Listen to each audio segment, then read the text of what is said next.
Hi guys, you are most welcome in my channel. Friends, today we shall study the poem To the Cuckoo, which is composed by the greatest poet William Wordsworth. मित्र, आज हम जो poem पढ़ने जा रहे हैं वो कुक्कू पढ़ेंगे। कवि विलियम वर्ड्सवर्थ के द्वारा लिखी गई है।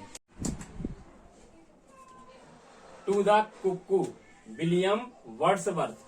आज हम इस पोइम के मेन पॉइंट्स पढ़ेंगे और इसके बाद हम लाइन बाय लाइन इस पोइम का हिंदी में भावार्थ देखें। तो main points of the poem पहले देखेंगे क्या है। This poem is written in March 1802 in the orchard at Town End Grasmere. ये पोइम 1802 में लिखी गई थी।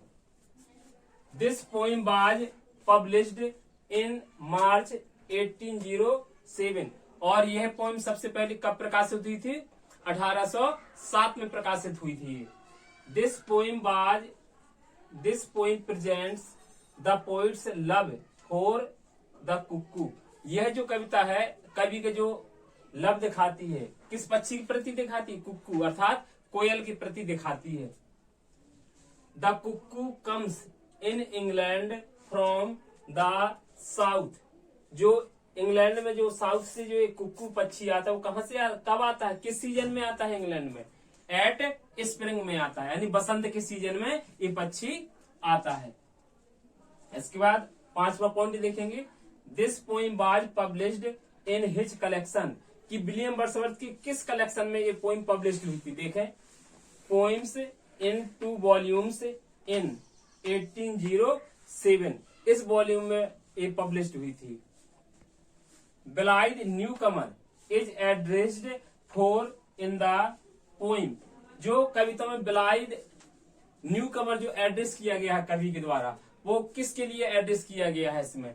तो वो कुक्कू पक्षी के लिए एड्रेस किया गया है। नेक्स्ट पॉइंट देखें 3 और नेक्स्ट पॉइंट देखेंगे इस पोइम का। This poem consist of 32 lines and 8 stanzas of 4 lines each.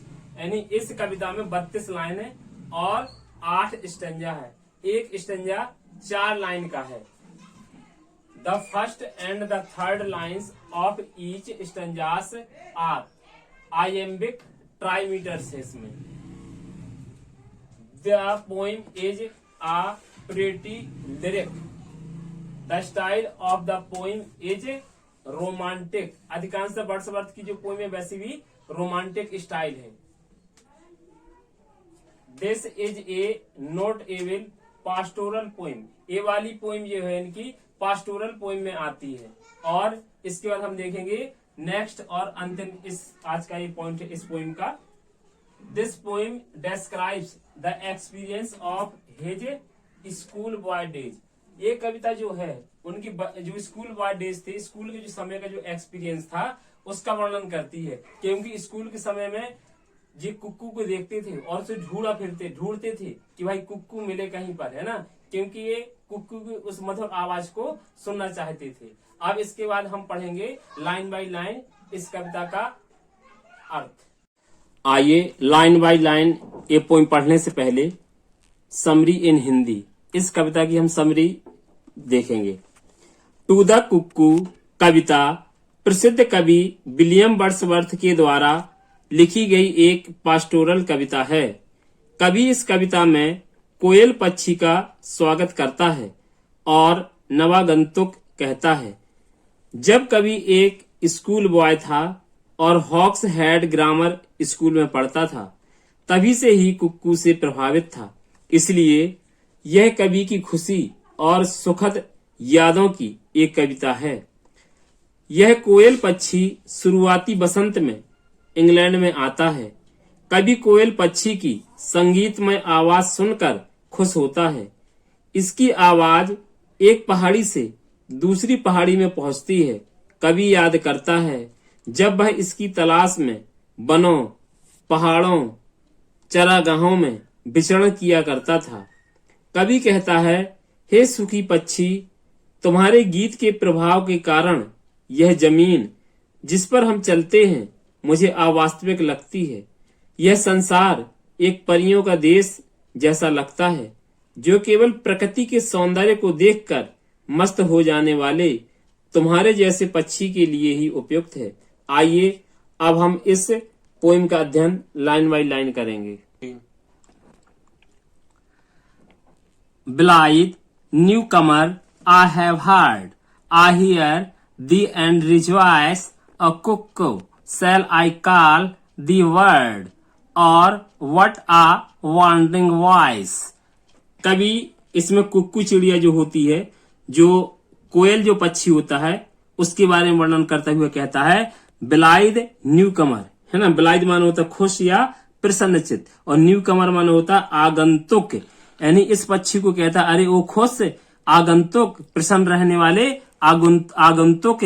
क्यों कहता है? क्योंकि जब बसंत का मौसम इंग्लैंड में आता है तो ये पक्षी बसंत के मौसम में ही दिखाई देता है, आता है, इसलिए कवि से न्यूकमर कहता है। आई हैव हर्ड, कहता है ऐसा नहीं, मैं तुम्हारी आवाज को, जो मधुर आवाज है, तुम्हारा गायन है, आई हैव हर्ड, मैं पहले सुन चुका हूं। आई हियर दी, कब सुन चुका था? कभी अपने स्कूल के समय में, है ना। कभी यानी गार्डन्स में, बगीचों में, है ना, पास चरागाहों में लेटा रहता था और इस बुलबुल के गीत को सुना करता था, इसलिए कभी कहता आई हैव हर्ड, कि तुम्हारे में गीत को सुन चुका हूं। I hear the and rejoice, और एक बार कभी फिर कहता है, आई माने मैं, हियर माने सुनना, दी माने तुम्हें, रिजॉयस माने होती डिलाइट या प्रसन्नता पूर्वक। कहते एक बार मैं फिर से प्रसन्नता पूर्वक, वो खुशी प्रदान करने वाली, कहते ओ कुक्कू की आवाज को मैं सुन रहा हूं। और कहता O cuckoo shall I call thee bird, कहते मुझे समझ में नहीं आता, संबोधित करते हुए कभी कहता उस कुक्कू के लिए, यानी कोयल के लिए, कि मैं तुम्हें एक बर्ड कहूं, चिड़िया कहूं, या कुछ और नाम दूं, क्योंकि और व्हाट अ वॉन्डरिंग वॉइस, या मैं तुम्हें एक भटकती हुई, है ना, आवाज कहूं, क्योंकि तुम्हारी आवाज क्या होती, वॉन्डरिंग करती है, एक गतिमान तुम्हारी संगीतमय आवाज है जो सब कहीं सुनाई देती है। इसलिए कवि विचार करता है कि अरे इस कुक्कू को मैं एक बर्ड कहूं, क्या कहूं, समझ में नहीं आता, क्योंकि इसकी एक संगीतमय आवाज है, और जहां सुनता हूं वॉन्डरिंग वॉइस, इसकी गतिमान यानी भटकती हुई इसकी आवाज, चारों ओर इसकी आवाज सुनाई देती है। नेक्स्ट स्टैंजा देखेंगे।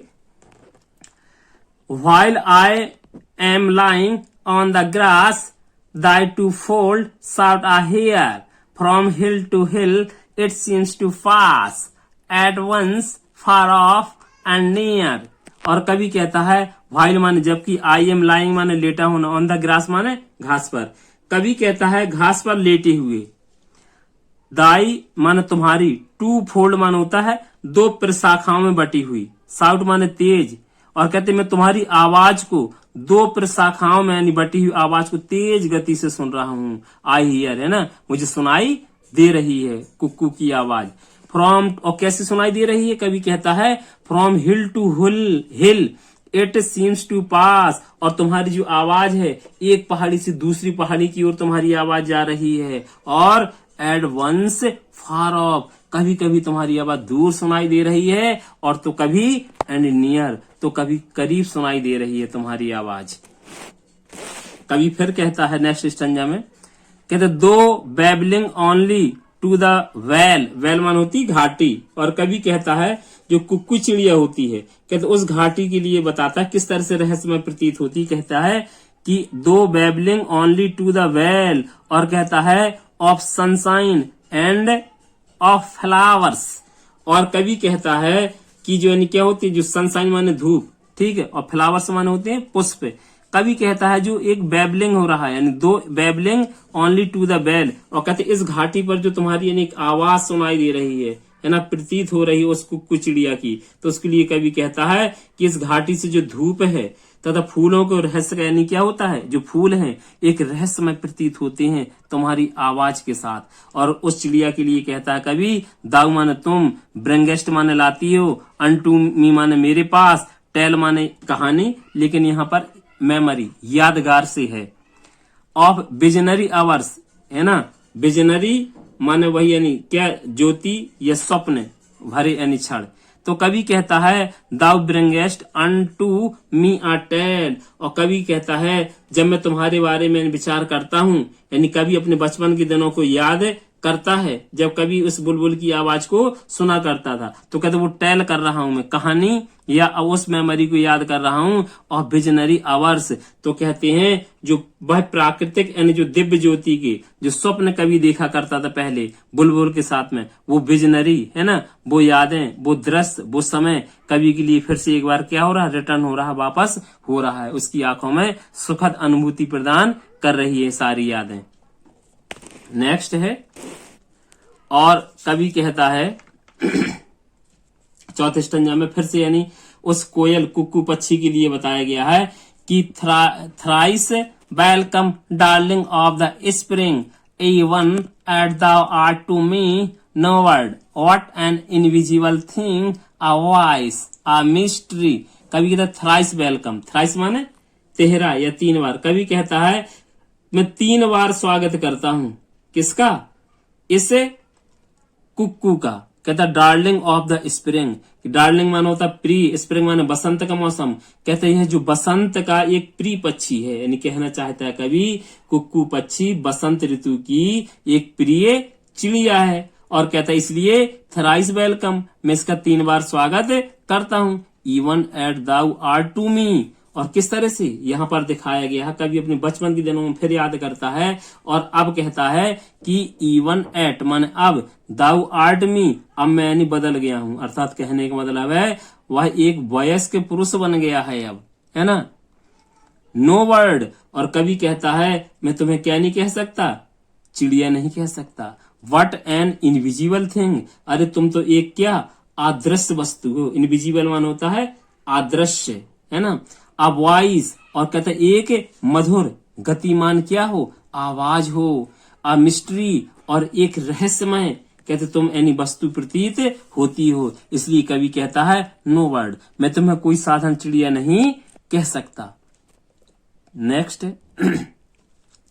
The same whom in my school void days I listened to that cry which made me look 1,000 ways in bush and tree and sky। और कवि कहता है कि तुम वही पक्षी हो, है ना, कुक्कू के लिए जो मैं अपने लड़कपन के दिनों में क्या करता था, तुम्हें सुना करता था। तुम्हारे उस पक्षी के स्वर लहरियों को मैं सुना करता था, और यह पक्षी मुझे क्या देता था, प्रेरणा देता था। तो उसी के लिए कवि बता रहा, कह रहा है द सेम, वही जो अपने स्कूल के डेज में सुनता था, लड़कपन के दिनों में इस यानी कोयल की मधुर आवाज को सुना करता था कवि। तो कहता the same whom in my school void days, कहता है स्कूल के दिनों में जब मैं तुम्हारी इस मधुर आवाज को, संगीतमय आवाज को, कोयल की यानी मधुर तान को सुना करता था। आई लिसन टू, कहते मैं तुम्हें सुनता था, दैट क्राई, तुम्हारी वो मधुर, है ना, आनंद प्रदान करने वाली क्राई को, आवाज को। Which made me look 1,000 ways, look माना तलाशना, 1,000 ways मानो तो हजारों तरीके से। और कहता है मैं उस पक्षी के लिए इतना यानी मैं क्या था, यानी कह सकते हैं उसे मैं लवर था उस पक्षी का कि उसमें ढूंढा करता था, तलाशा करता, 1,000 हजारों तरीके से ढूंढा करता था। कहाँ कहाँ ढूंढता था कभी, इन बुश, झाड़ियों में तलाश करता था कि कहीं कोयल दिखाई दे जाए। एंड द ट्री, और पेड़ों में, जंगलों में तलाश करता था उस बुलबुल कोयल की। एंड स्काई, और आकाश में देखता था कि कहीं उड़ता हुआ कहीं ये पक्षी दिखाई दे जाए। टू सीक दी, अगला है to seek thee did I often rove through woods and on the green and the world still a hope a love still longed for never seen. और इस तरह से कवि कहता है कि अभी भी तुम्हारे गीत से यानी ध्यान से सुनने की क्षमता कवि अपने को महसूस करता है। और कहता है कि अभी भी मैं चाहता हूं, कहता है उस हरी भरी यानी घासों में लेट करके तुम्हारी यानी स्वरों को, ठीक है, या मधुर यानी स्वर लहरियों को यानी फिर से सुनता रहूं। यही कवि की यानी लॉन्ग्ड फॉर है, एक अभिलाषा है कि काश। और कहता है वो बचपन की यानी अपने स्वर्णिम दिनों को फिर से याद करता है इस बुलबुल के गीत को सुनकर। देखें टू सीक और कभी यानी क्या करता, सीख माने ढूंढना, तलाशना, दी माने यहाँ बुलबुल के लिए तुम्हें, कहते मैं फिर से तुम्हें नहीं ढूंढता हूँ, जैसे मैं अपने स्कूल के समय में तुम्हारी मधुर आवाज सुनने के लिए तुम्हें ढूंढा करता था। आई ऑफन रोव, जैसे मैं प्राय, रोव माने घूमना या भटकना, जैसे मैं पहले भटकता था यानी बुलबुल के गीत सुनने के लिए। दो थ्रू बोट्स, कहाँ, कहते जंगलों में घूमता था, ऑन द ग्रीन, और उस हरे भरे चरागाहों में घूमा करता था कि कहीं मुझे कुक्कू दिखाई दे जाए और इसकी मधुर मुझे एक संगीत या आवाज सुनाई दे जाए। And thou wert still a hope a love, और कभी कहता है मेरे वर्ड माने यहाँ बर्ड, इट माने कुकू के लिए आया, और कहता है दाऊ, और तुम्हारे प्रति में एक आशा रखता था, आई लव, और तुम्हें बहुत चाहता था। स्टिल लॉन्ग्ड फॉर मानो इच्छा या अभिलाषा, मेरी हमेशा इच्छा रहती थी लेकिन कि तुम्हें देखूं, तुम्हारे गीत को सुनूं, लेकिन कहता मैं परेशान हो जाता था तुम्हें ढूंढते ढूंढते। लेकिन एक कुक्कू नाम का जो पक्षी है, कोयल है, कहते नेवर सीन, मुझे कभी दिखाई नहीं देता था कि मेरे कानों में इसकी मधुर स्वर सुनने को मिल जाए। And I can listen to thee yet, can lie upon the plain and listen till I do beget that golden time again, और कभी फिर से यानी कहता है कि प्रकृति प्रेम के कारण कहता है अभी भी तुम्हारे गीत को ध्यान से सुनने की क्षमता है, कभी कहता है ना। और कहता अपने बचपन के फिर से याद करता, कहता and I can listen to thee yet, कहते मैं अभी भी लालायत हूँ, है ना, लिसन माने सुनना, दी माने तुम्हें, एट माने अब भी, कहते मैं तुम अभी भी अब भी यानी लालायत हूँ तुम्हारे उस मधुर गीत को सुन करके। ऐसा नहीं कि वो बचपन के दिन मेरे पीछे छूट गए हैं, तो कहता मैं यहाँ एक वयस्क पुरुष हो गया हूँ, तो मेरी इच्छा तुम्हारी गीत को सुनने की अब ना हो। Can lie upon the plan, और क्या लाई माने लेटना, प्लान माने मैदान, और कहते इस हरे भरे मैदानों में लेट करके फिर से मैं तुम्हारे उस गीत को सुनना चाहता हूँ। And listen till I do beget, और कभी कहता है इस तरह से मैं तुम्हारे यानी गीत को फिर से यानी बी गेट करना चाहता हूँ, उत्पन्न करना चाहती हूँ, सुनना चाहता हूँ। दैट गोल्डन टाइम अगेन, और मैं चाहता हूँ काश वो जो मेरा गोल्डन टाइम था जब मैं बुलबुल के लिए इतना लालायत रहता था, मेरी अभिलाषा रहती थी कि इसको बार बार सुनूं, तो कहता मैं वयस्क होने के बाद भी मेरी इच्छा है कि पुनः मैं इस बुलबुल की यानी उस यानी वो गोल्डन टाइम, वो सुनहरा समय मेरा फिर से आ जाए, है ना, कि मैं इसकी आवाज पुनः सुन सकूं। और ये स्टैंजा बहुत महत्वपूर्ण है, हमेशा कंपटीशन में अक्सर आता है, टीजीटी पीजीटी लेक्चरर या अन्य कंपटीशन में। कहता O blessed world the earth we face again appears to be an unsubstantial fairy place, this that is fit home for thee, और कभी कहता है ओ ब्लेस वर्ल्ड, हे सुखी पक्षी, द अर्थ, कहते यह जो पृथ्वी है, यह जो संसार है, बी पेश, जिस पर हम क्या करते हैं, पेश करते हैं, हमारे कदम चलते हैं, यानी हम चलते हैं। अगेन एपियर्स टू बी, है ना, और कहते हैं और जिस पर हमें एपियर्स आभास होते हैं, हमारे कदम चलते हैं, तो कहते हैं ये जो दुनिया है, ये जो संसार है, मुझे जानते कैसा लगता है, एंड अनसब्सटेंशियल, कहते अवास्तविक लग रहा है संसार, क्यों, कहते तुम्हारे कारण।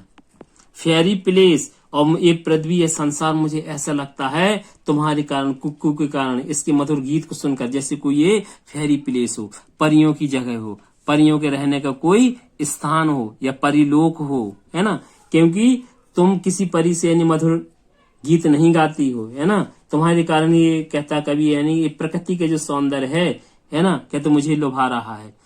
That is fit home for the, और कहते निश्चित ही जो फिट होम है, ये रहने के स्थान है, और कहते हैं दी मानो यहाँ बुलबुल सॉरी उसके लिए आया है, कुक्कू के लिए आया है, और कहते हैं तुम्हारे जैसे पक्षी के लिए उपयुक्त ये प्रकृति, ये कहते हैं क्या, ये होम है ना, जिसकी सौंदर्य को देखकर कभी क्या होता है, गदगद होता है। तो फ्रेंड्स ये पोइम हमारी जो हमने ये कुक्कू पढ़ी, इससे हमेशा कंपटीशंस में आता है, और इसमें जो हल्की हल्की थोड़ा सा हाईलाइटर ज्यादा नहीं चला, जो लाइनें हैं इनको थोड़ा गौर से ध्यान दीजिए, क्योंकि ये हमेशा कंपटीशंस में आती रहती हैं। तो फ्रेंड्स आशा है कि आपको ये पोइम अच्छी लगी होगी। अगर आपको ये पोइम लगे कि आपके लिए मेहनत से बनाई गई है, आपको अच्छी लग रही हो, तो हमारे चैनल को सब्सक्राइब करें। थैंक्स।